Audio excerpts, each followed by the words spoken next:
The hangar floor was cold metal under his boots, the kind that always felt like it was draining the warmth right out of a person. He stood there, holding the last tool he owned, a dented spanner, wondering if selling it could at least buy him a warm meal. His repair stall, once busy with merchant ships needing quick fixes, now sat empty. The station had raised docking fees again, and most customers had moved to cheaper ports. Taryn was out of credits, out of food, and almost out of hope. Then he saw her. The alien woman walked into the hangar like she owned the air itself. She was easily twice his height, with broad shoulders and silver-blue skin that shimmered faintly under the overhead lights. Her eyes, sharp and gold like a predator's, scanned the room before locking onto him. She wore a captain's coat of deep crimson, the kind only a successful trader or a dangerous smuggler could afford. Taryn's first instinct was to look away. Kashari weren't known for making small talk with humans, and the last thing he needed was trouble, but she walked straight toward him, her heavy boots echoing off the metal floor. "You are the mechanic?" she asked. Her voice was deep and calm, like someone who never worried about being refused. "That depends," Taryn said cautiously. "Who's asking?" "I am Rova, captain of the Vorn Star. My ship needs repairs before I depart." Taryn's stomach twisted. Repairs meant payment. Payment meant survival. "You'll have to pay docking fees before I can touch your ship. The station won't let me start without it." "I have no time for docking fees," Rova said, her gold eyes narrowing.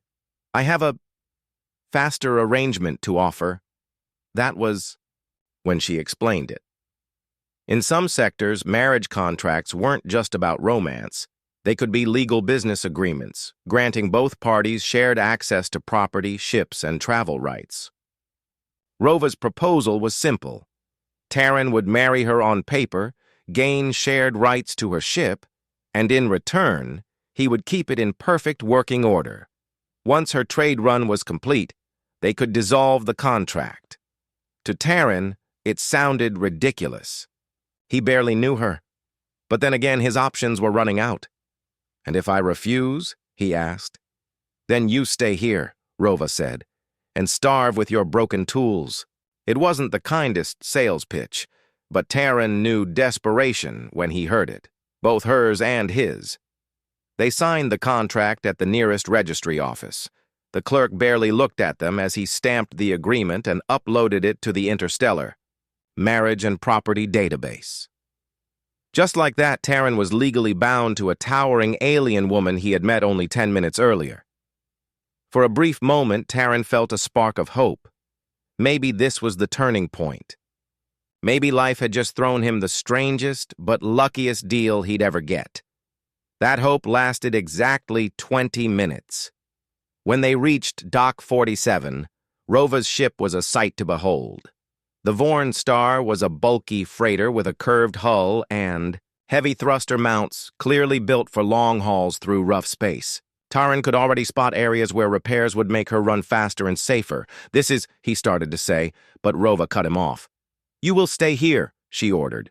Before Taryn could reply, she stepped into the cockpit. The ramp hissed.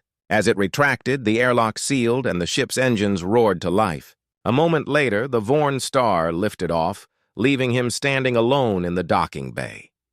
At first, Taryn thought she might be circling back, but as the minutes passed, the reality sank in. She had taken off without him. He felt heat rise in his chest, not from shame, but from anger.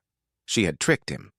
She had used him to clear some legal obstacle, then left him stranded exactly where he'd started. "Congratulations, Taryn," he muttered to himself. "Married for less than half an hour and you've already been abandoned." Still, anger wouldn't fill his stomach or pay his debts. He trudged back to the station's central concourse, wondering if there was still a bunk free in the overcrowded drifter's dorm. It was there, in the dim light of a corner booth, that he spotted something on a public holo terminal. The station's legal board was running through updates, a scrolling list of disputes, claims, and contract violations. Most of it was background noise, but one entry caught his eye. Clause violation, interstellar marriage contract, mutual. Access rights, violation detected. Party B has denied access to shared property during the first week of contract. Taryn blinked. Was this? He tapped the entry. The details expanded, and his name appeared as Party A. The system listed Rova as Party B. According to the fine print, in certain contracts, if one spouse locked the other out of shared property within the first week, ownership defaulted to the excluded spouse. In other words, she had just handed him her ship. Taryn stared at the glowing text. He wasn't sure whether to laugh or cry. If this was true, the Vorn star was now legally his. But there was one problem. Rova was still flying it somewhere out in deep space. The station lights dimmed for night cycle, but Taryn hardly noticed.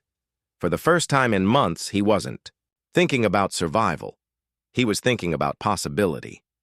A broke mechanic with nothing but a dented spanner had just become the legal owner of a fully equipped Kashari freighter. All because a giant alien woman thought she could outsmart him.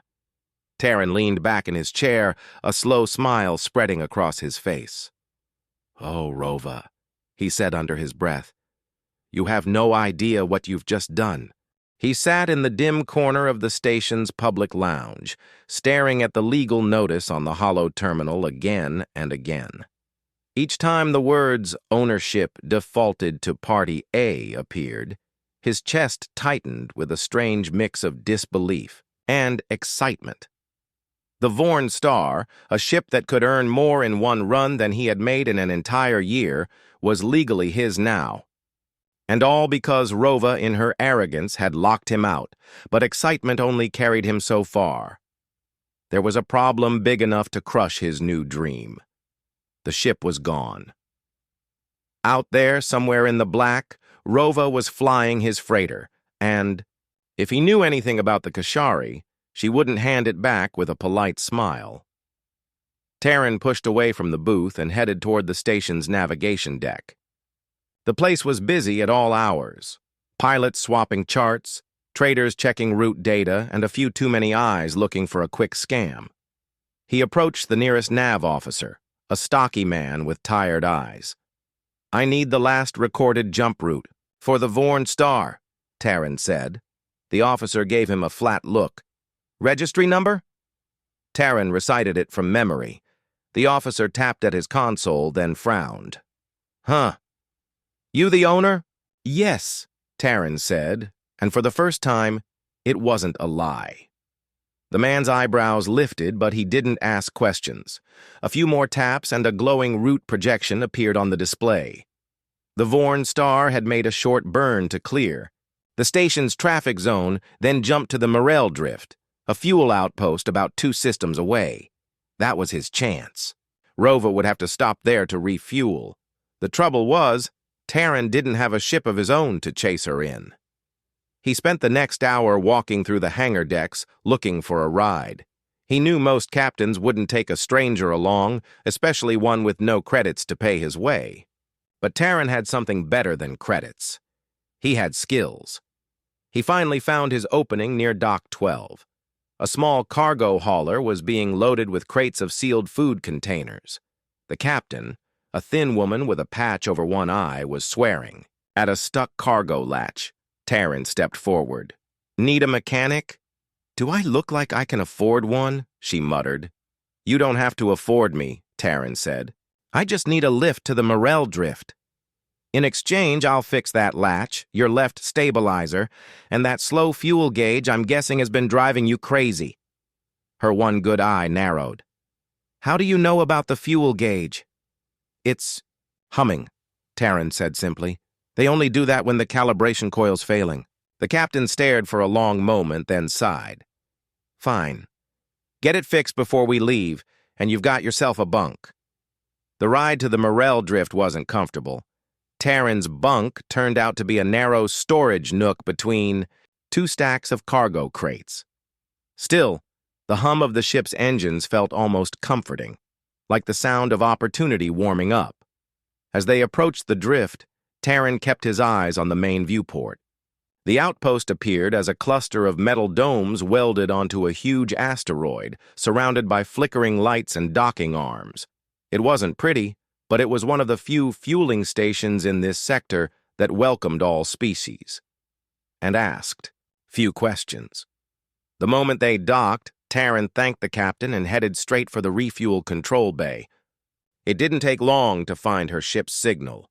The Vorn Star was there, docked just 3 arms away. Taryn stood at the edge of the docking lane, looking up at the ship. Even from here, she looked magnificent. Weather-worn hull plates, twin-engine pods, and a prow shaped like a bird's beak. He imagined the sound of her thrusters under his command, but this wasn't going to be simple. The ramp was down, and Rova stood at the base of it, speaking to a fuel tech. She looked just as intimidating as before, tall, broad, with that crimson captain's coat draped over her shoulders. Her gold eyes scanned the area, sharp and untrusting. Taryn walked toward her, keeping his pace steady. Rova's gaze snapped to him instantly. She froze, then her jaw tightened. "You," she said flatly. "Me?" Taryn replied. "You have nerve showing your face. And you have poor contract reading skills," Taryn said. He pulled out his datapad and held it up. On the screen was the Interstellar Property Registry, showing the Vorn Star's ownership entry. His name glowed clearly under owner. Rova's expression didn't change, but he saw her nostrils flare. "Kishari law doesn't apply here," Taryn interrupted. "This station is under Concord rules, and under those rules you locked me out. That makes this ship mine." A small group of dock workers had stopped to watch. Rova glanced at them, then back at him. "You think a piece of paper makes you captain?" "No," Taryn said.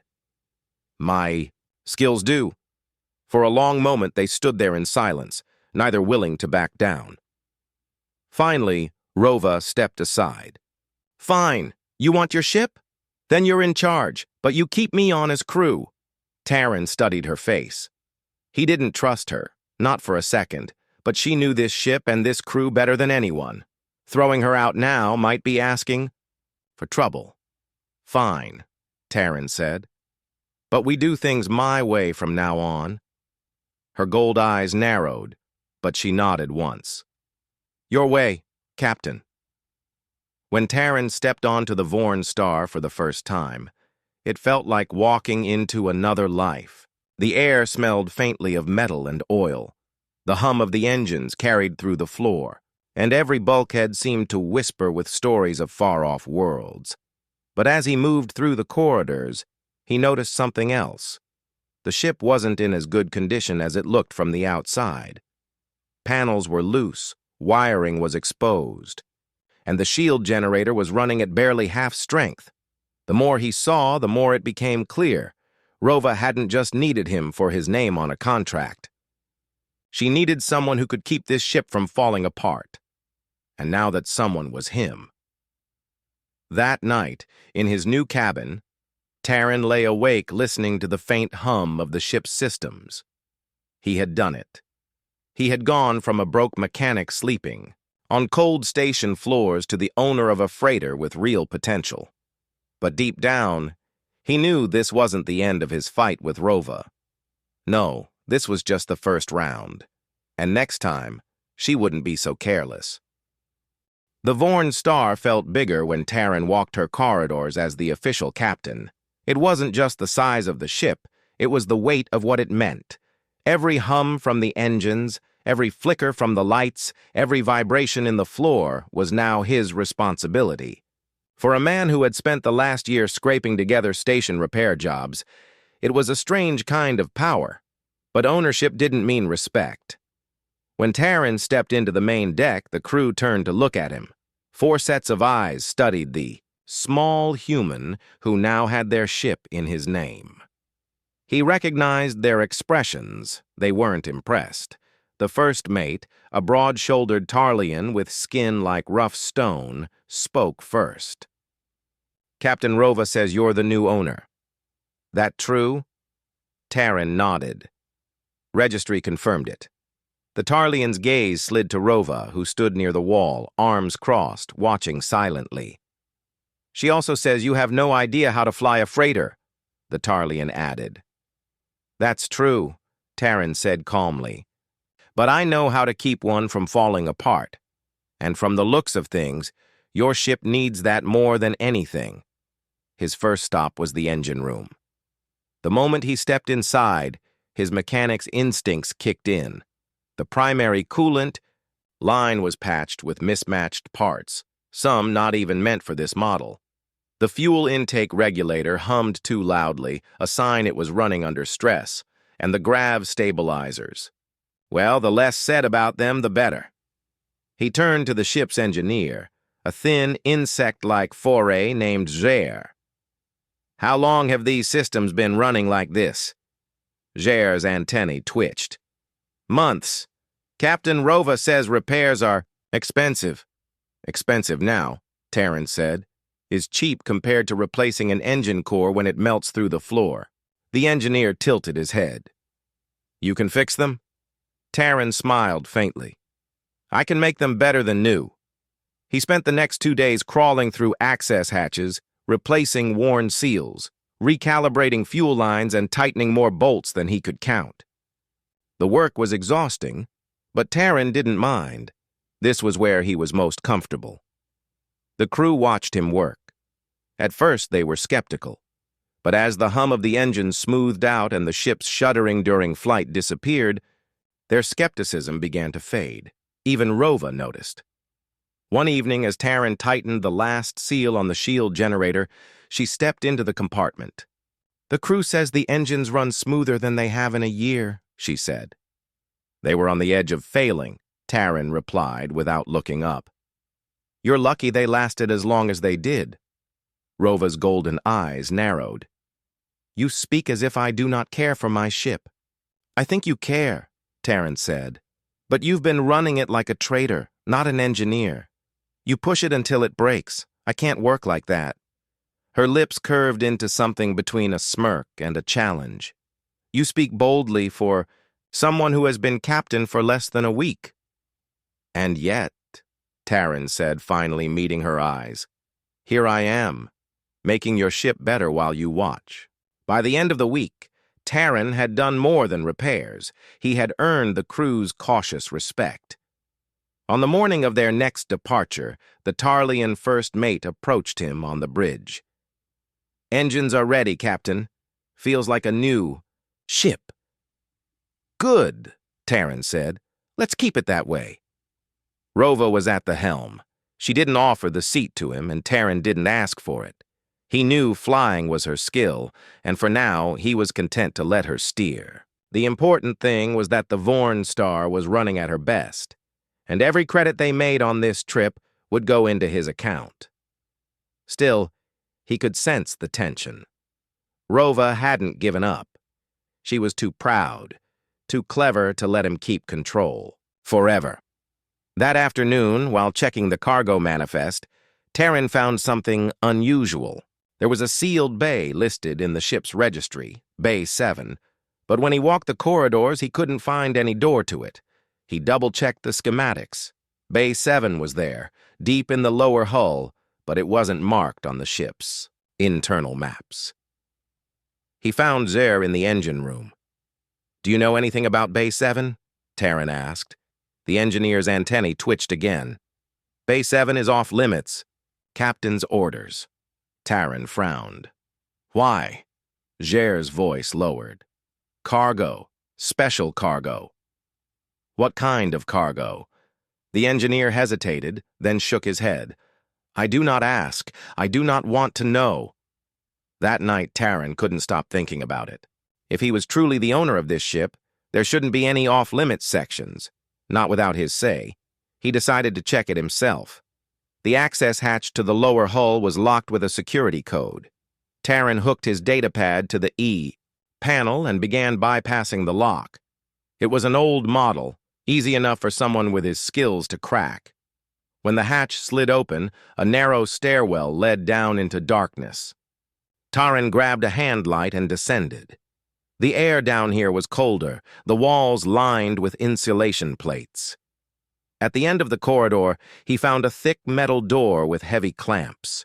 A faint rhythmic hum came from behind it. He pressed his ear to the door. The hum was steady, almost like a heartbeat.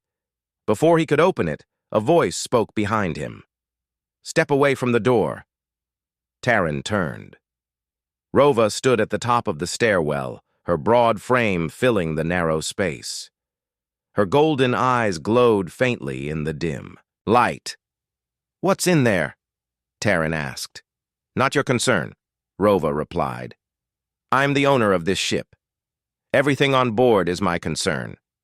"Then consider this the one thing you cannot touch," Rova said. Her voice was calm, but there was steel in it.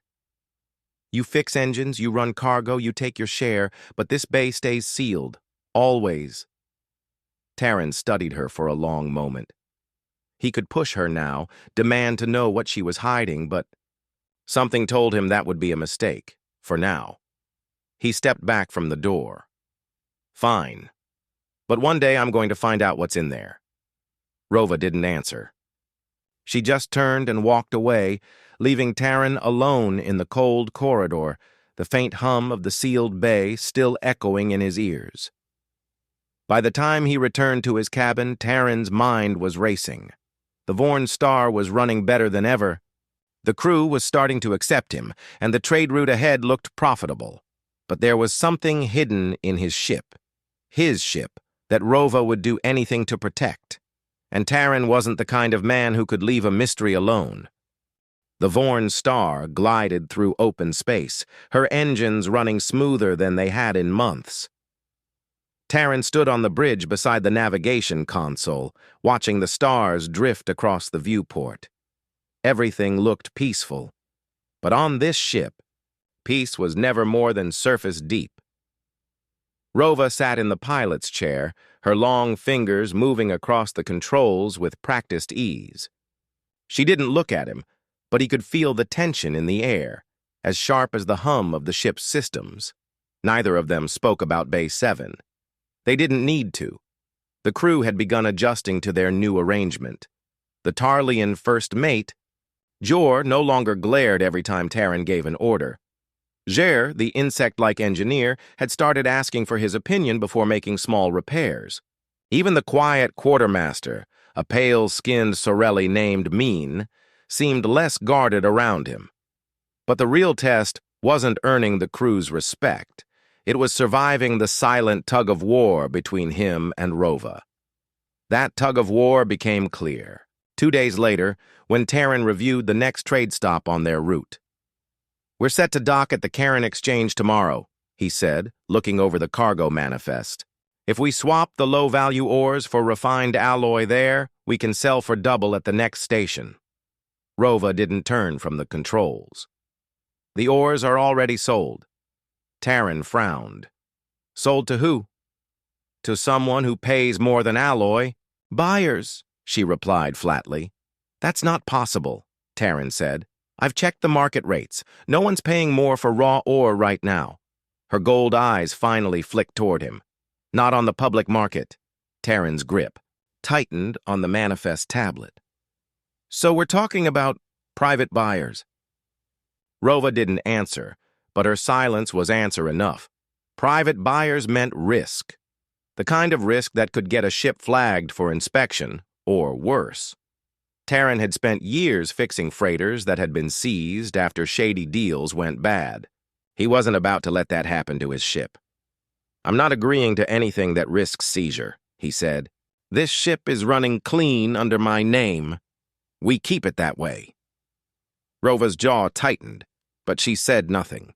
Instead, she adjusted their heading and focused on the star field ahead. The message was clear.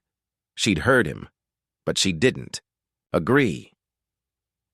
Later that day, Taryn headed down to the cargo hold to check the ore containers himself. He found Mian there, quietly checking inventory. "Captain," the quartermaster said with a polite nod. Taryn glanced at the sealed crates. "You're sure all of these are ore?" Mian hesitated. I log what I'm told to log. It wasn't a yes. That night, Taryn couldn't shake the feeling that Rova's private buyer had something to do with Bay 7. Maybe the cargo in that sealed bay was connected to her secret deals. He almost went back down to try opening it again. But the memory of her standing in that stairwell, eyes sharp and unblinking, made him pause. Instead, he decided on another approach. If he couldn't get into Bay 7 yet, he could at least learn who Rova was dealing with. The next day, the Vorn Star dropped out of jump near the Karen Exchange. The station was a massive ring-shaped hub, its outer surface glittering with docking, ports, and lights. Ships of every size floated in the surrounding space, moving in slow lines toward the entry gates. Docking went smoothly, and soon the crew was moving cargo down the ramp. Taryn stayed close to the operations desk, quietly scanning the crowd. It didn't take long to spot the buyers. They weren't miners or station merchants. They moved in a tight formation, wearing dark coats with the emblem of a half-broken star. Mark Taryn didn't recognize, but didn't like. Their leader, a tall figure with a heavy breathing mask, spoke to Rova in low tones. Taryn couldn't hear the words, but he could see the exchange of data chips. And the way Rova's shoulders were tense, even for her, told him this wasn't a friendly deal. When the meeting ended, the buyers left without looking back. Rova turned to find Taryn standing nearby. "You're watching me," she said. "I'm watching my ship," Taryn replied. She stepped closer, her towering frame casting a shadow over him. "This ship is more than numbers and fuel lines, human. You fix metal. I deal with people. We both do our jobs and the ship survives." Taryn met her stare. "And if your people put my ship in danger?" Her eyes narrowed. "Then I deal with it before you even know." Back in space, Taryn focused on the one thing he could control, the Vorn Star herself. He replaced a cracked coolant manifold, balanced the thruster output, and even adjusted the nav sensors for better range. Every fix made the ship hum more smoothly, and every smooth hum made the crew more relaxed. For them, a ship that ran well meant fewer emergencies. But for Taryn, it was also a way to prepare. If something went wrong with Rova's deals, he wanted the Vorn Star ready to run, and fast. On the third day after leaving Karen, Taryn was in the engine room when Zer appeared at the doorway. "There is something you should see," the foray engineer said quietly. Taryn followed him through the lower corridors until they reached the sealed hatch to Bay 7. Zer tapped the panel, and a faint vibration echoed through the metal. "It started last night," Zer said. "The cargo. It is making noise." Taryn pressed his hand against the hatch. The vibration was steady, like before, but now it was stronger and warmer.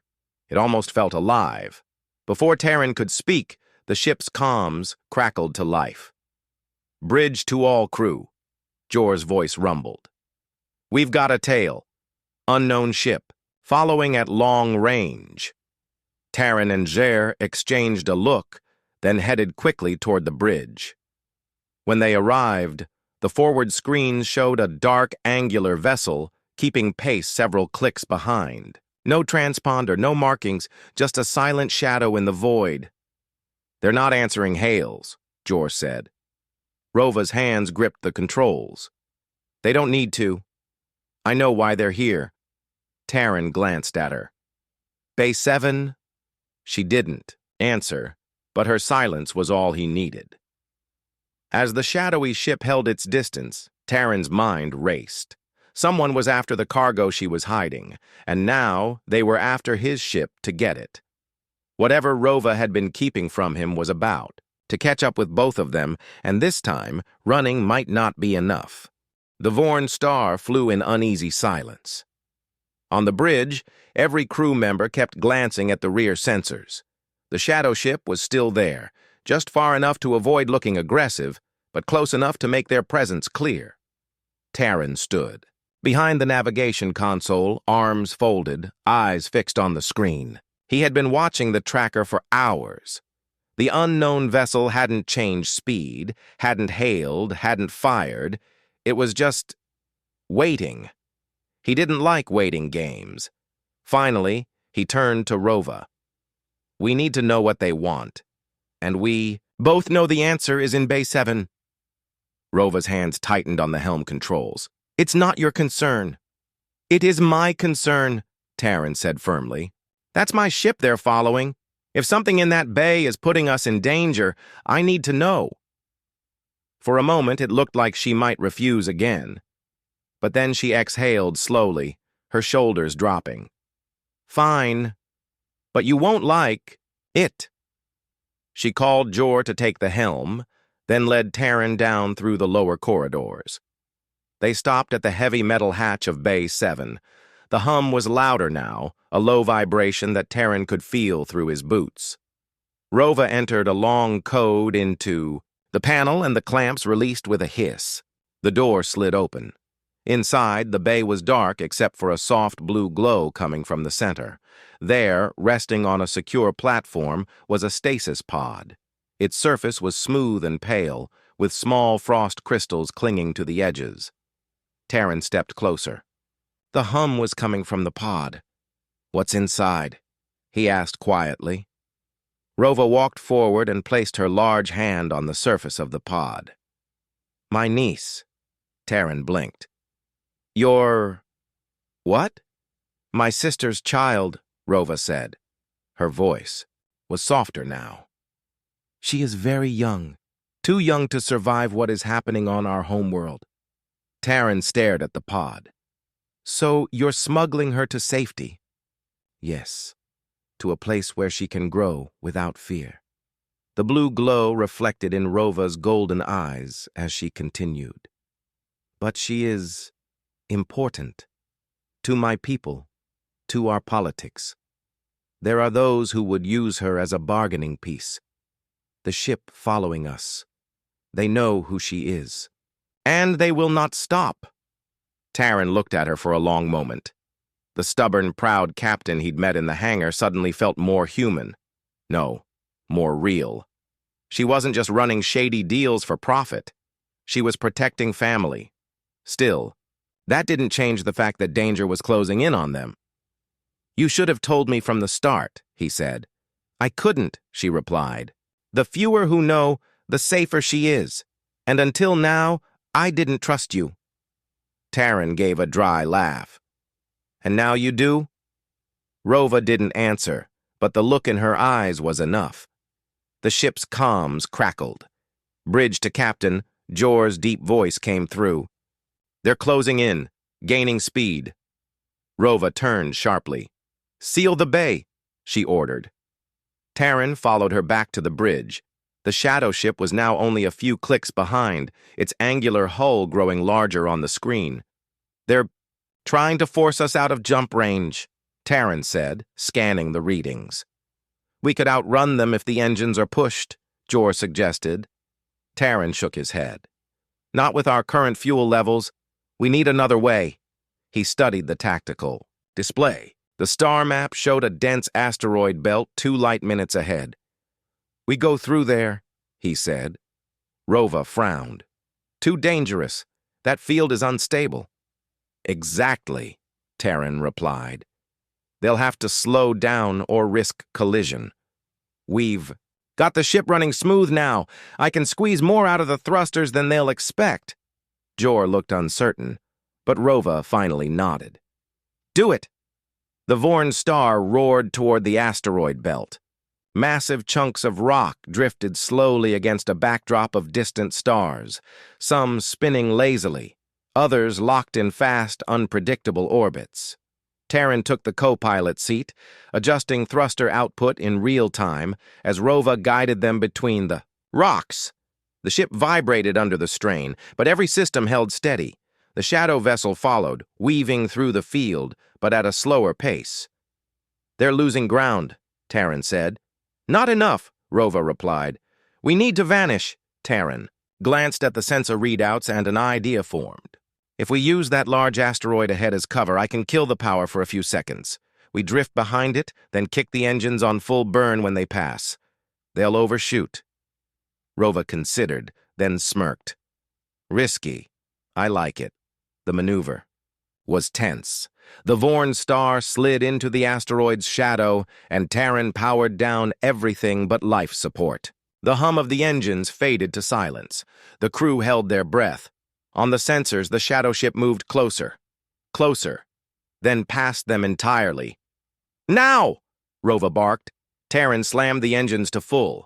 The freighter shot out from behind. The asteroid, leaving the pursuers far behind. Within minutes, they were clear of the belt and ready for a jump. Rova keyed in the coordinates, and the Vorn star vanished into the safety of hyperspace. When the stars stretched back into place, Taran leaned back in his seat, letting out a long breath. That, Rova said, was good flying for a mechanic.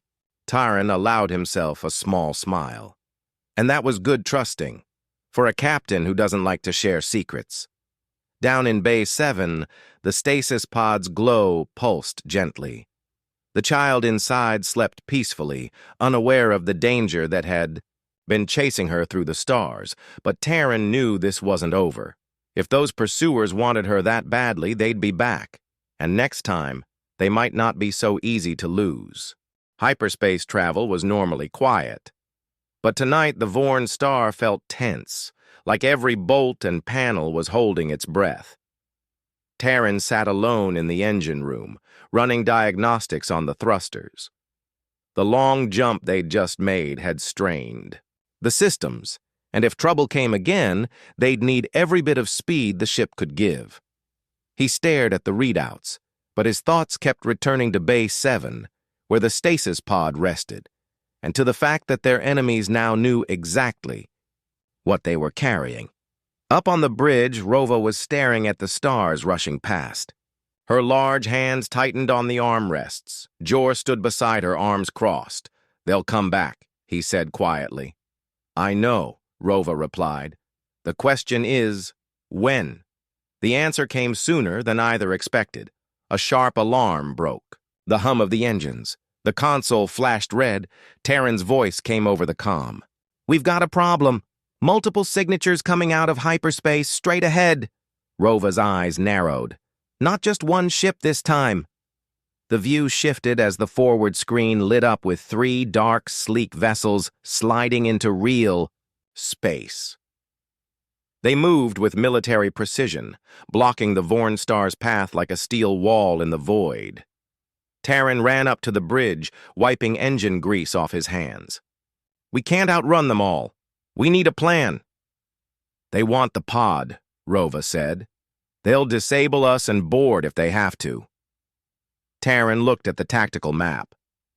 "Then we don't give them the chance. If we can break their formation, we might find a gap to slip through." "That's not a gap," Jor muttered. "That's a needle's eye." Before they could decide, the lead enemy ship sent a signal. A cold, metallic voice filled the bridge. "Captain Rova of the Vorn Star, power down and surrender the child. No harm will come to your crew if you comply." The message ended. Silence hung heavy in the air. Taran glanced at Rova. "They're lying. If they get her, they don't need us." "I know," Rova said. Her voice was calm, but her eyes burned. "And they will never have her." She turned to Taran. "We fight." The moment she gave the order, the Vorn star came alive. Taran dropped, back into the co-pilot's seat, rerouting power from non-essential systems to shields and thrusters. Yor moved to weapons, though the freighter's guns were modest compared to the sleek hunters ahead. The enemy ship split formation, trying to surround them. Rova swung the Vorn star hard to starboard, skimming dangerously close to one attacker. Turrets fired, shaking the hull, but the shields held. Taran fed more power to the rear thrusters, forcing a sudden burst of speed. They shot between 2 of the enemy ships before they could close the trap. But the hunters were fast. The lead vessel swung around, cutting across their path. Energy blasts streaked past the Vorn star, lighting the darkness with bursts of white blue. Taran gritted his teeth. Shields at 60%. Hold them steady, Rova barked. The freighter dove toward a nearby moon, its cratered surface looming larger on the screen. The hunters followed, trying to pin them against the dead rock. Suddenly, a warning tone blared from the navigation console. Taryn glanced at it and froze. Bay 7's stasis pod was registering a fluctuation. She's waking up, he said quietly. Rova's head snapped toward him. Now? The reading spiked again. The child inside was stirring, the pod automatically shifting to revival mode. If she wakes, the stasis field drops, Taryn said. She'll be vulnerable. Rova's jaw tightened. Then we make sure they never reach her. One of the enemy ships moved in close, trying to match their speed. A boarding latch extended from its side. Not today, Taryn muttered. He quickly overrode the targeting program, switching the freighter's guns to manual control. He lined up a shot on the latch mechanism and fired. The blast struck home, and the latch shattered into pieces that spun away into the void. The hunter. Ship veered off. That's one, Taryn said, but there was no time to celebrate. The other two ships pressed harder, their fire cutting into the shields. Sparks flew from a side console, and alarms blared. Shields down to 30, Jor shouted. Rova, we can't take much more, Taryn warned. Rova's eyes flicked to the moon's surface, then to a massive fissure that split its crust. Hang on, she said, throwing the ship into a sharp descent. They plunged into the shadowed canyon, the walls rushing past on either side. The enemy ships followed, but their larger frames struggled in the tight space. This is insane, Taryn said, gripping the controls. Insane works, Rova replied. The canyon twisted sharply. Rova's expert hands guided the Vorn star through every turn, scraping meters from the jagged rock walls. One of the hunters clipped the canyon wall. Fire erupted from its engines, and it spun out, crashing into the moon's surface in a silent burst of light. That left two. Rova spotted an opening in the canyon roof ahead. Taryn, full power now! He dumped the last reserves from auxiliary systems into the thrusters. The Vorn star rocketed upward, bursting out of the canyon and into open space.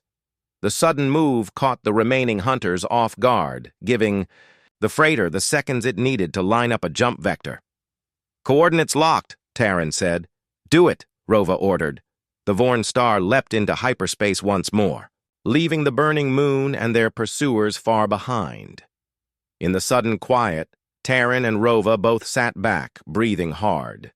Down in Bay 7, the stasis pod's blue glow was fading as the child inside stirred.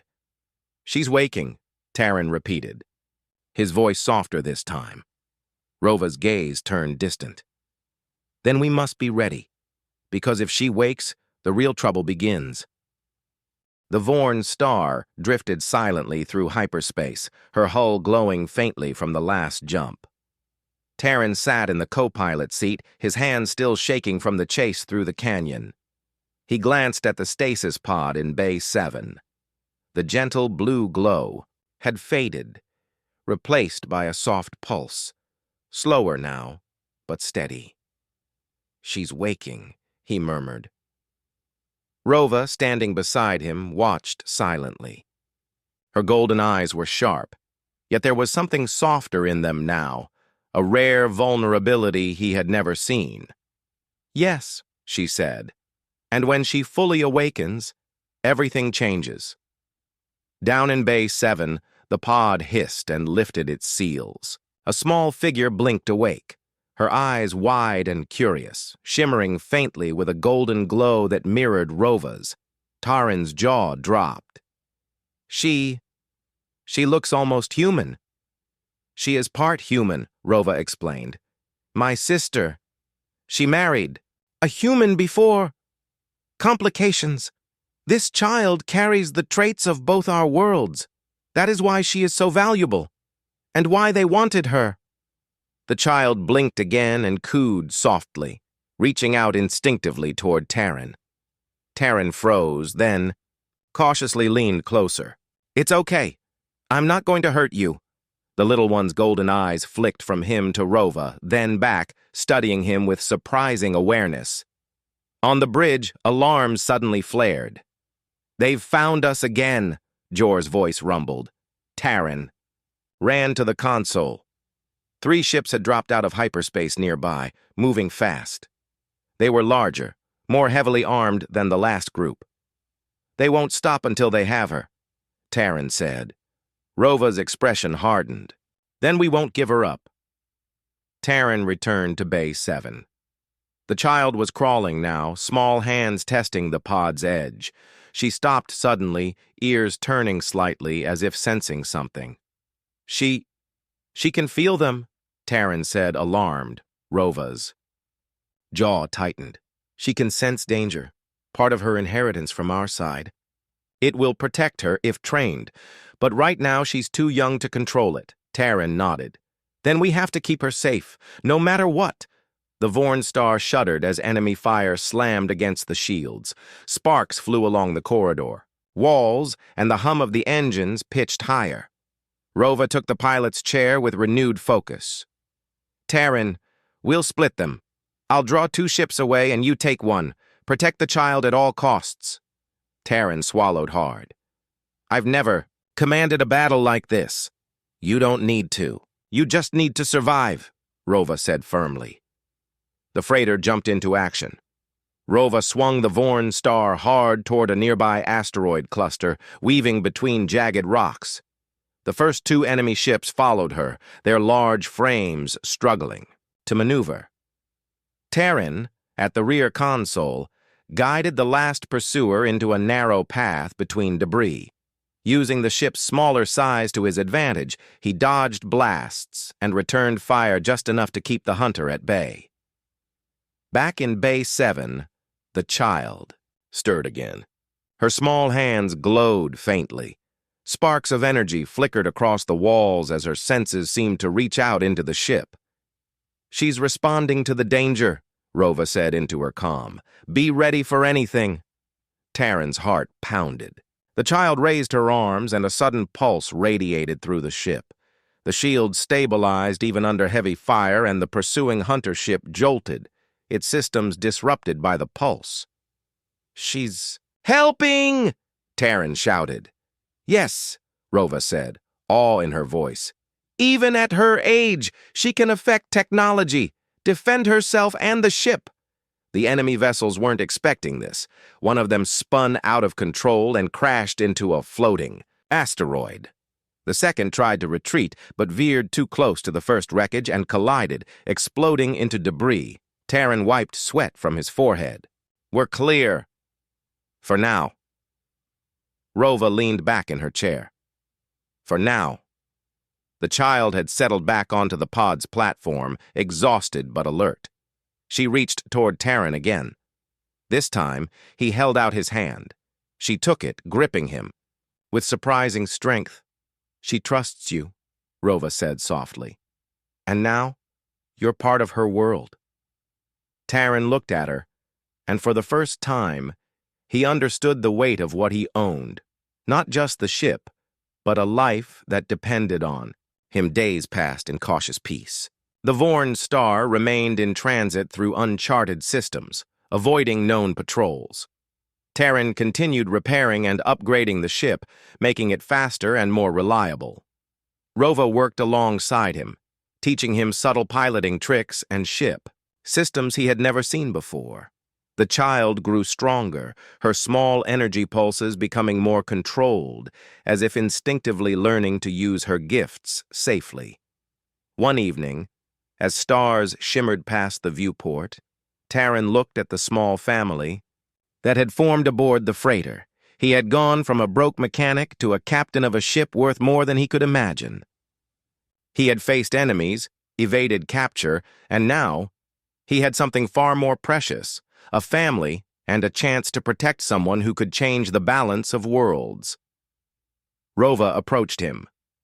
"You've done well," she said. Taryn chuckled. "I've had good teachers and good motivation." She smirked. "You've earned your place here, not just as the owner, but as someone she can rely on." Down in Base 7, the child stirred once more, looking up at the two adults with bright eyes. Taryn knelt beside her, smiling gently. We're going to keep you safe. I promise. Rova placed a hand on Taryn's shoulder. Together, she said. Taryn nodded. Together. Above them, the Vorn star hummed in quiet power, ready to face whatever the universe would throw at them. Next, they were no longer just a mechanic, a captain, and a hidden child. They were a team, a family bound by trust, courage, and a shared journey through the stars. And for the first time, Taryn felt something he had never known before. Not just ownership of a ship, but ownership of hope. The galaxy stretched before them, full of unknown dangers and endless possibilities. And the Vorn star carried them forward, fast, steady, and unstoppable. This was their new life, their new adventure. And together, nothing could break them.